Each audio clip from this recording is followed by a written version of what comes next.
Hey there, everybody. Welcome back to the Nothing But Net podcast. And firstly, we'd just like to apologise for our absence in recent weeks. We've all been away with holidays and illness and stuff over the Christmas and New Year's break. But we're back, and obviously some big news since we've last come. I think the biggest story of them all, though, Kyle Korver joining the Cleveland Cavaliers. Ryan McKenzie, what are your thoughts? Oh, what a move. The chances of another team, obviously, versing the Golden State Warriors in the finals is just decreased by about another 1,000,000%. Korver's obviously, 40%, 40+% three-point shooter. You put him around the court with, you've got LeBron as an assist, obviously the ball handler. Pair him up with, guys like Channing Frye, Kevin Love, J.R. Smith, Kyrie Irving even.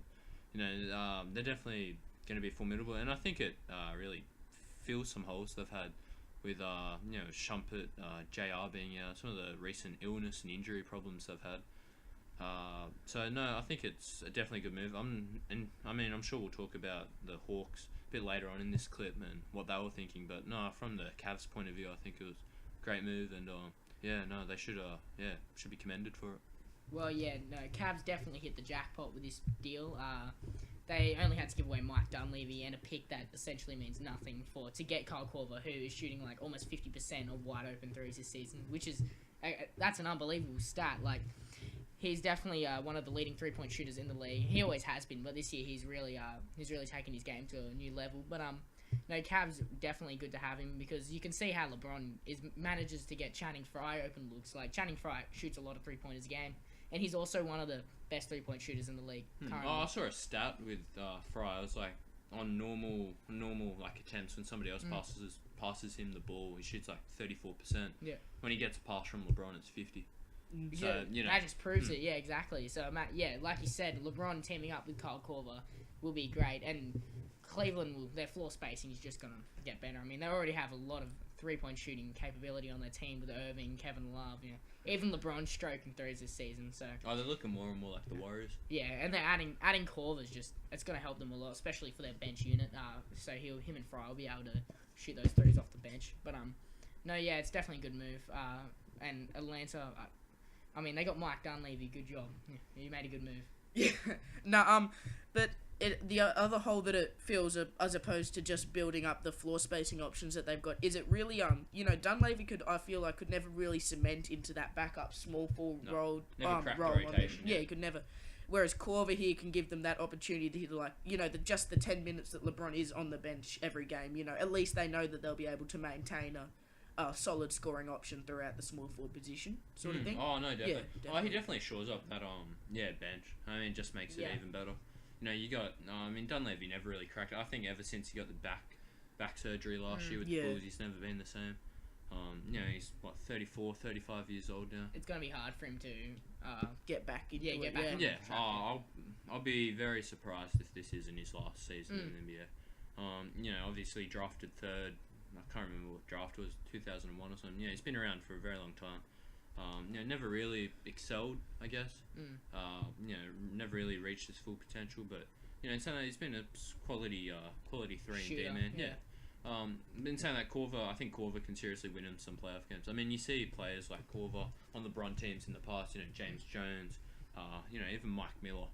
When he was with the Heat. So I think Korver will just fill in that role play. I think he'll get a considerable amount of minutes throughout the. Especially when J.R. Smith is injured, because obviously Jordan McRae and DeAndre Liggins have been playing big minutes, but now with Korver, he's going to take a lot of the minutes they originally had, so he might even earn himself a starting spot currently without J.R. Smith. So because Shumpert's still going to be coming off the bench, that's where they want to keep him. From a Atlanta Hawks point of view, was this just the best deal they had available? Were they trying to accommodate to Korver, try and put him in the best situation possible? And if they were trying to do that, Korver's a free agent at the end of the year. He's going to sign with whoever he wants. I doubt he's going to leave the Cavs, obviously. And he'll obviously re-sign veterans minimum. But and from a Atlanta Hawks point of view, like you said, they gave up Korver starting, like a starting shooting guard in the league, and very good too, for Mike Dunleavy, who will likely not play for them for the rest of the year. Or if he does, he'll be coming off the bench. I think they got Mo Williams as well thrown in just to make salaries match. You know, again, Mo Williams, 30-something-year-old point guard. You know, again, They'll essentially never do dead too money. much. Yeah. He wasn't even in the Cavs I rotation. mean, the best or looking asset or most attractive asset they get in the deal is the first round pick. And even that, Cavs are going to finish with the best or second best record in the league. Yeah. So they're going to end up with the 30th or 29th pick. So, you know, I'm still bemused at what the Atlanta Hawks were trying to accomplish. I mean, what do you guys think the thought process behind the deal was? I can't really understand it either, right? I'm quite confused about what was going through their head. You know, maybe it was just, like you said, to just give Kyle Korver one last shot at, you know, being a champion, but I honestly can't see what they were trying to achieve. Like, there's plenty of other teams that they could have traded for who could have at least given them a more solid draft pick, you know, at least one in, like, maybe the lottery even, but probably top 20 at least. Oh, one of those teams on the fringe, Yeah. You know, you got guys like Trailblazers. That was and one. even a team that could give you some youth. You Oh, know yeah. what I mean? Like, you're not getting any youth, so, you know, if you're rebuilding, you can't rebuild around two 30-something-year-olds, you know. And even the first round picks, like, It's not going to get you too much. you're not going to get it. And as deep as this draft is, it's not going to be like, I don't know, they might strike gold with the 29th and 30th pick, but yeah, honestly, I can't see it happening. Another thing that this then opens up is pretty much gives every other team around the league basically a green light on Paul Millsap. Oh yeah. A report came out by ESPN saying that Fabo Cephalosha, Paul Millsap and Kyle Korver, who's obviously already been traded, are all on the trade block. You know, do you guys expect to see Millsap moved before the end of the year? I mean, he's got a big asking price. The Hawks have apparently openly told teams that Millsap, because he's a free agent at the end of the year, he's going to be looking for 30 to 35 million. You know, could you see a team, you know, hoping to get Millsap and, you know, make that push to make the finals this year? Despite the huge contract, I think he's definitely going to be traded.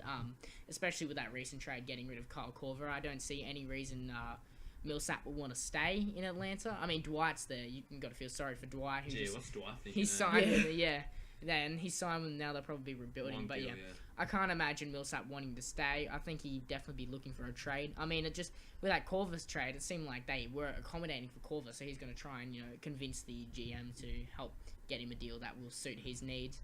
But yeah, no, I don't think Millsap's going to stay in Atlanta.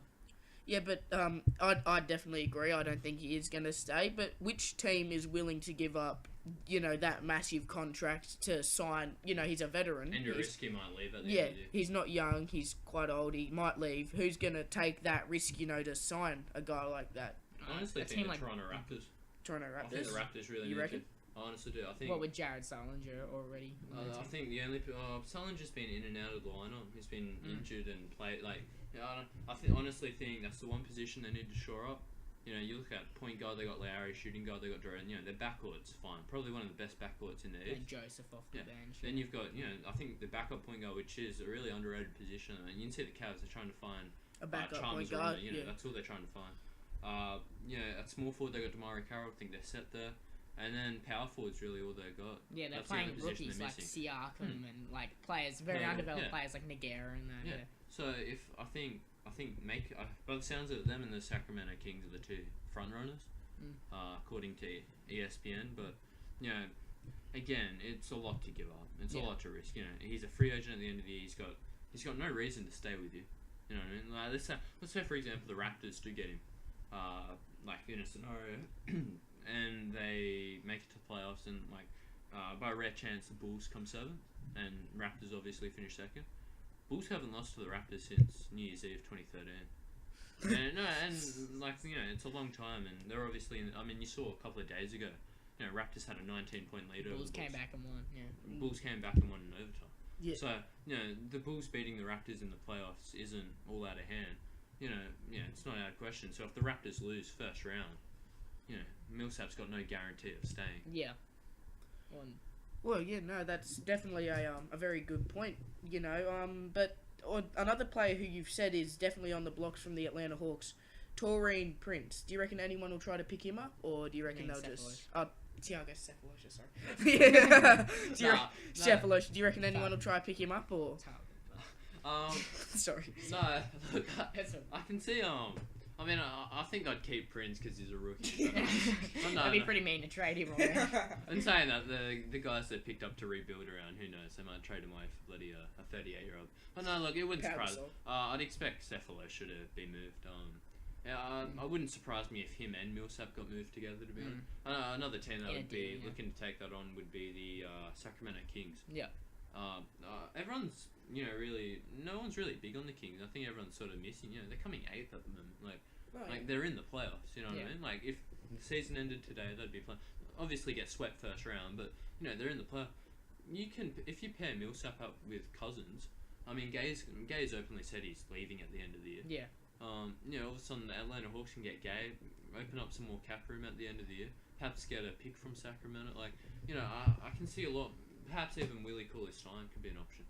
Like they do Ben McElroy. Like they got countless youth and young talent. So it wouldn't surprise me if Cephalosha got moved in a package. Yeah. I think one more thing quickly. What do you guys think is going through Dwight Howard's head at the moment?